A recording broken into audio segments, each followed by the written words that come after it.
Hello, welcome to another speed painting. And today I'm making a study of one of my favorite living artists of all time. I'm making a study of a painting by an artist called Mark Tennant. This is one of my favorite artists. You probably heard me mention him in one of my previous videos. And today I decided to try to replicate this traditional style. So as you can see here, I didn't even make a sketch. I just straight away started painting, started to figure out the shapes and the colors. I'm using the grayscale filter a lot, as you can see here, because a very important factor in Mark Tennant's paintings is value. So I'm trying my best here to be as accurate as I possibly can. I don't normally make studies of other people's art. It's not my favorite way of practicing. I mostly prefer doing studies of pictures and photo reference after probably a few years because I really wanted to adapt this kind of realistic style to try to replicate traditional medium in digital. I feel like that is such a beautiful thing. As you can see, I'm trying my best here to pick good colors. I'm not color picking at all from the reference. I don't know if you might be able to tell, but I'm constantly picking my colors in the color wheel and just making it up as I go along. Not making a sketch definitely made me fuck up a lot of the proportions, the gun. For some reason, the gun is kind of weird, and also the legs. They ended up looking very out of perspective. I had to fix them later. And well, here I'm mostly trying just to adapt the style into my own mindset and decision making. And I have to say, I did a very good job at copying the reference, which is not necessarily a good thing. I'm realizing more and more that I really struggle with adding my own style and vision to the reference I'm using. And I just mindlessly copy every detail, every value. And that is just insanely boring. So I got a little bit carried away here, not in a good way. I just literally copied it as best as I could.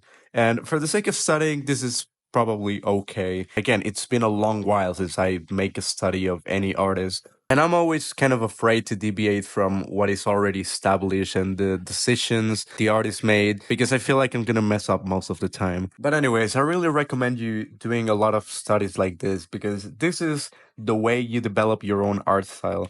I see a lot of people, especially beginner artists, worrying too much about finding their art style and, trying to be unique and everything. And there's not much secret to it. It's just copying other people. And the combination of all of those artists you copied will determine your art style and the way you make decisions. Because in the end, you're just putting yourself in the shoes of that person and understanding the decision of the artist so you can pretty much adapt it to your own work. I'm going to make a video about finding your art style and approaching painting in a very graceful and stylized way instead of, again, just mindlessly copying everything. But I think once you've developed an eye for color and values and shapes, it doesn't matter if your paintings look boring because once you have that solid foundation, you can make something greater out of all of that. You have it a lot easier to make something fun out of it once you already know all the fundamentals and that is not holding you back. So yeah, coming back to this painting, this took me around 1 hour and a half. I had a lot of fun doing this one, and I'm definitely happy with the final result, although I would have liked to make it a little bit more different, right? Probably adding some more of my personal taste. And I know a lot of people are probably thinking the same thing. Oh yeah, it just looks like the reference. It's not that interesting.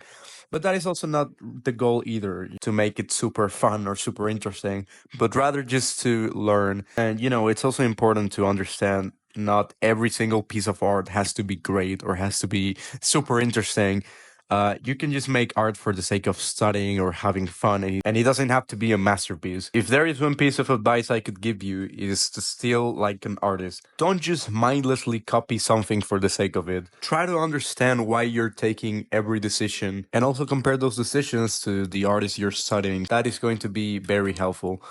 If you like my art and you want to learn more about painting, you can go to the first link in the description and I'll give you personalized classes and a video course where I'll teach you everything you need to improve as fast as you can. So please check that out. So this was all for today's video. Thank you so much for watching and I'll see you in the next video. Bye.